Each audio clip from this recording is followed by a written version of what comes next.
భక్తులకు శంకరుడు ఏవివ్వగలడు అంటే తనకన్నా పై స్థానం ఇవ్వగలడు. తనకన్నా పై స్థానం ఏముంది కనుక అంటే ఆయనకి కోరిక తీరక కాళహస్తిలో తాను కిందుండి కొండ మీద తీసుకెళ్లి తిన్నడిని కూర్చోబెట్టాడు. అందుకే కొండ మీద తిన్నడు ఉంటాడు, కొండ కింద శివుడు ఉంటాడు.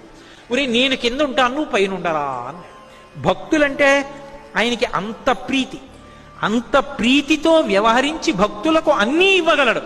ఇచ్చి తాను భిక్షాటనమూర్తి కాగలడు. భిక్షాటనమూర్తి భిక్షేశ్వరుడు అంటే అర్థం భిక్ష కోసం వస్తాడు అని. భిక్ష కోసం వచ్చాడు అంటే తనకేమీ లేనివాడు అని. తనకేమీ లేనివాడా? అందరికీ అన్నీ ఇచ్చేశాడు కాబట్టి తనకేం లేనివాడని కాదు. ఉరే నీకు అన్నీ ఇచ్చానని అనుభవిస్తూ ఉండిపోవడం కాదు. నీ బుర్రలో నాకు చోటు తరించిపోతావు, మళ్ళీ పుట్టవలసిన అవసరం ఉండదు.